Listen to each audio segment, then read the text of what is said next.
Izraeli po mbyll ambasadat e tij në të gjithë botën dhe u ka kërkuar qytetarëve të qëndrojnë vigjilent dhe të mos shfaqin simbole hebraike ose izraelite në vendet publike, thuhet në deklaratat e postuara në faqet e internetit të ambasadave të premten, pasi Izraeli nisi sulme në shkallë të gjerë ndaj Iranit.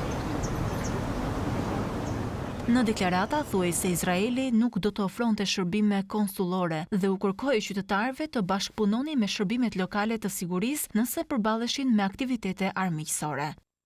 Nuk u dha asnjë afat kohor se për sa kohë do të mbylleshin ambasadat. Një person që mori telefonin në ambasadën izraelite në Berlin nuk dha detaje të mëtejshme dhe Ministria e Jashtme e Izraelit nuk ju përgjigj menjëherë një kërkese për koment. Izraelitët jashtë vendit u inkurajuan të plotësonin një formular për të përditësuar Ministrinë e Jashtme mbi vendodhjen e tyre. Një hap i tillë ndërmor edhe pas sulmeve të Hamasit ndaj Izraelit më 7 tetor 2023 për të koordinuar kthimin e rezervistëve dhe për të organizuar fluturime shpëtimi.